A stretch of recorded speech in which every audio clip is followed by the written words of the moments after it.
सलाम नमस्ते सत श्री अकाल दोस्तों, कैसे हैं आप लोग। दोस्तों हाजिर हो चुके हैं एक बार फिर से आज की ताज़ा और बड़ी खबरों को लेकर के। दोस्तों आपको बता दें कि 5-6 बड़ी खबरें हैं जिनके बारे में आपको जानकारी दूंगा पूरे विस्तार से। दोस्तों खबर क्या है आपको बता दें कि अबू धाबी जाने वालों के लिए बहुत ही अच्छी खबर है। और वहीं दोस्तों दरभंगा एयरपोर्ट जेवर एयरपोर्ट से जुड़ी हुई खबर है। दोस्तों आपको बता दें कि अरब संघ विदेश से आ रहे भारतीय प्रवासियों के लिए सामान का लिमिट बढ़ा, घरेलू विमान में भी नहीं देना होगा पैसा। दोस्तों क्या है खबर, पूरी जानकारी दूंगा। और वहीं दोस्तों रविवार को यानी कल योगी आदित्यनाथ की सरकार के कार्यकाल को 4.5 साल पूरे हो चुके हैं। इसी बीच कुशीनगर एयरपोर्ट को लेकर खबर आ रही है। दोस्तों क्या है खबर बताएंगे पूरे विस्तार से, तो दोस्तों वीडियो को पूरा जरूर देखें। साथ ही दोस्तों वीडियो को लाइक कर दें और चैनल को सब्सक्राइब करके बेल आइकन जरूर दबा दें। और वहीं दोस्तों अबू धाबी जाने वालों के लिए बहुत ही अच्छी खबर है। अबू धाबी जाने वालों के लिए कोविड-19 टेस्ट अब अनिवार्य नहीं, दुबई में पहले से है छूट।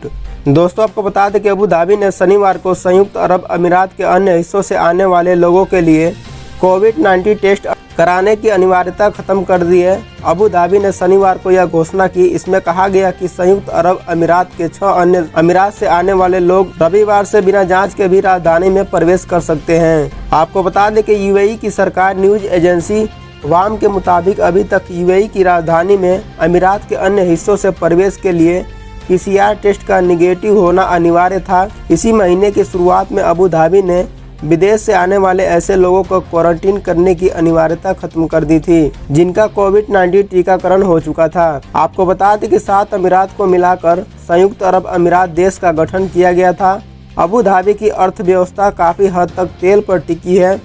अबू धाबी ने कोरोना महामारी के चलते महीनों तक यात्रा को बैन कर दिया था। और वहीं दोस्तों उसके पड़ोसी दुबई ने तेजी से पर्यटकों को अपने यहाँ आने की अनुमति दी थी। हालांकि अभी भी अबू धाबी ने कुछ सार्वजनिक जगहों पर प्रवेश के लिए वैक्सीनेशन सर्टिफिकेट दिखाने की जरूरत को अनिवार्य किया हुआ है। आपको बता दें कि अबू धाबी ने यह फैसला पॉजिटिविटी रेट के घटकर 0.2% के आने के बाद किया है।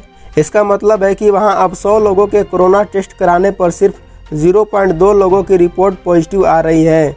अबू धाबी के यात्रा बैन का सबसे ज़्यादा असर काम के लिए रोजाना अबू धाबी से दुबई जाने वाले लोगों पर हुआ था। अबू धाबी और दुबई में भारतीय समुदाय भी बड़ी संख्या में रहता है। दोस्तों आपको बता दें कि इसके अलावा अबू धाबी ने होम क्वारंटीन में रहने वाले लोगों के लिए कलाई में बांधने वाले स्मार्ट बैंड को भी पहनने की जरूरत खत्म कर दी गई है। इस स्मार्ट बैंड के जरिए अबू धाबी का प्रशासन यह नजर रखता था कि कोई शख्स क्वारंटीन नियमों का पालन कर रहा है या नहीं। और वहीं दोस्तों दरभंगा एयरपोर्ट से जुड़ी हुई खबर आ रही है। कोविड-19 संक्रमण का खतरा कम होते ही दरभंगा एयरपोर्ट भरने लगा उड़ान। दोस्तों आपको बता दें कि कोरोना संक्रमण के थमने के बाद दरभंगा एयरपोर्ट से राजधानी दिल्ली सहित देश के अन्य महानगरों के लिए जाने वाले यात्रियों की संख्या में काफी बढ़ोतरी दर्ज की जा रही है। रविवार को भी दरभंगा एयरपोर्ट से दिल्ली, मुंबई, बेंगलुरु, हैदराबाद, कोलकाता से आने जाने वाले यात्रियों की संख्या 2068 थी। एयरपोर्ट से कुल 12 विमानों ने उड़ान भरी। यह जानकारी दरभंगा एयरपोर्ट के आधिकारिक ट्विटर हैंडल से दी गई है। आपको बता दें कि जानकार बताते हैं कि आने वाले कुछ दिनों में दरभंगा एयरपोर्ट से देश के अन्य महानगरों के लिए भी विमान उड़ाने की योजना पर सेवा प्रदाता कंपनी विचार कर रही है। दरभंगा से देश के कौन से महानगर को जोड़ा जाएगा इसकी अभी घोषणा नहीं की गई है। हालांकि दरभंगा से गुवाहाटी, इंदौर सहित अन्य स्थानों के लिए उड़ान सेवा शुरू करने की मांग जोर शोर से की जा रही है। और वहीं दोस्तों इधर बारिश थमने के बाद दरभंगा एयरपोर्ट की 4 दीवारी को ऊंचा करने की कवायद शुरू हो गई है। जल जमाव के कारण पिछले दिनों 4 दीवारी के बगल में उगे जंगलों की सफाई का काम बंद कर दिया गया था, लेकिन पिछले कुछ दिनों से बारिश नहीं होने के कारण वहां जमा पानी सूख गया है। इसके बाद मजदूर अपने काम में लग गए हैं। आपको बता दें कि राज्य सरकार ने दरभंगा एयरपोर्ट की 4 दीवारी को ऊंचा करने, व्यू कटर लगाने और चेन लिंक फेसिंग लगाने सहित फुट ओवर ब्रिज बनाने के लिए 5.5 करोड़ की राशि स्वीकृत की है। इससे पहले मुख्यमंत्री नीतीश कुमार के दरभंगा एयरपोर्ट पर आगमन के दौरान अधिकारियों को इस संबंध में कई दिशा निर्देश दिए जा चुके हैं। हालांकि फुट ओवर ब्रिज निर्माण से पूर्व इसकी निविदा की प्रक्रिया पूरी की जाएगी। इस संबंध में भवन निर्माण विभाग के अधिकारियों की माने तो दिसंबर के अंत तक काम को पूरा कर लिया जाएगा। दोस्तों आपको बता दें कि जिस तरह बिहार के दरभंगा एयरपोर्ट ने इतने कम दिनों में ऊंचाइयों को हासिल किया है, आपको बता दें कि उत्तर प्रदेश में बन रहे कुशीनगर इंटरनेशनल एयरपोर्ट से उड़ान शुरू होने पर इससे कम दिनों में ही ऊंचाइयों को हासिल कर लेगा। दोस्तों इस खबर को लेकर आपकी क्या राय है कमेंट में जरूर बताएं।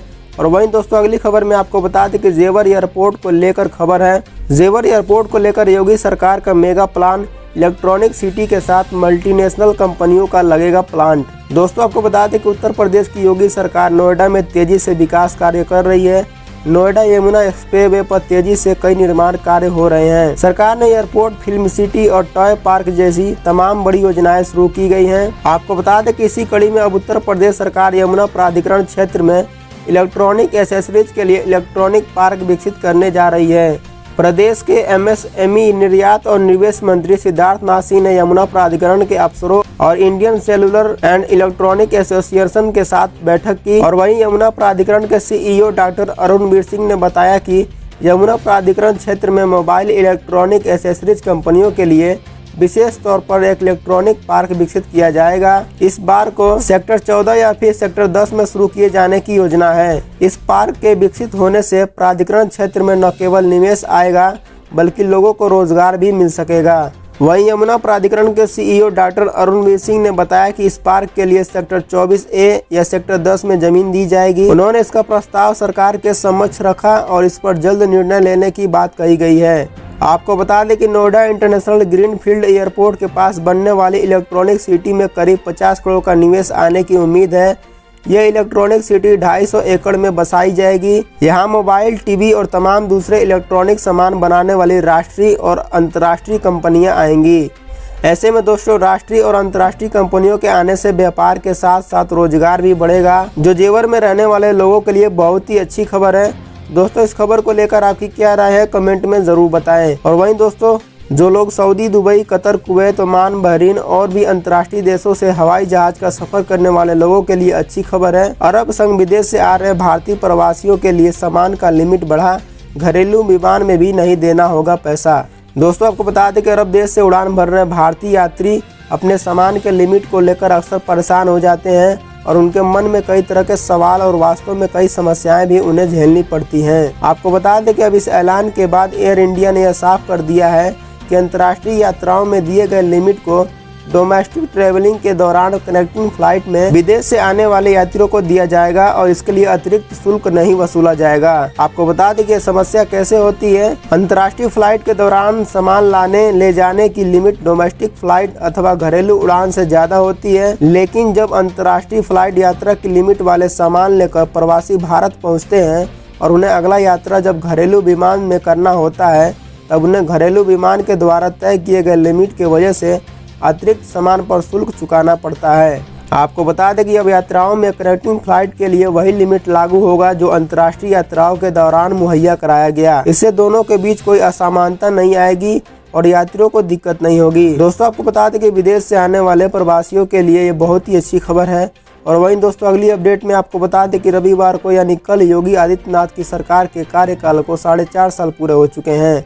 इसी बीच कुशीनगर एयरपोर्ट को लेकर खबर आ रही है। कुशीनगर जिले की बदली तस्वीर, सभी वर्ग को मिली राहत। आपको बता दें कि रविवार को कलेक्ट्रेट सभागार में सांसद विजय कुमार दुबे ने प्रदेश सरकार के 4.5 वर्ष की उपलब्धियों का बखान किया। उन्होंने कहा कि जिले की तस्वीर बदल गई है, सभी वर्ग को राहत मिली है।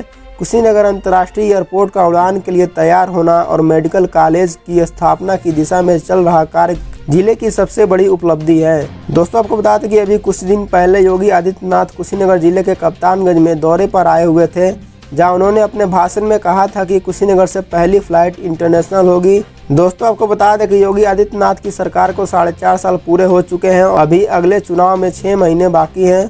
दोस्तों हो सकता है कि चुनाव आने से पहले ही कुशीनगर एयरपोर्ट से उड़ान शुरू हो जाए, क्योंकि दोस्तों कुशीनगर एयरपोर्ट का तकरीबन सारा काम मुकम्मल हो चुका है और अब बस उड़ान शुरू होना बाकी है। क्योंकि दोस्तों अगर कुशीनगर एयरपोर्ट से उड़ान शुरू हो जाती है तो जितने भी आसपास ज़िले के लोग सऊदी, दुबई जाने के लिए दिल्ली, मुंबई, लखनऊ जाते हैं वो लोग कुशीनगर एयरपोर्ट से ही उड़ान भर सकेंगे, जिससे कि उनका काफ़ी समय बचेगा और किराया भी।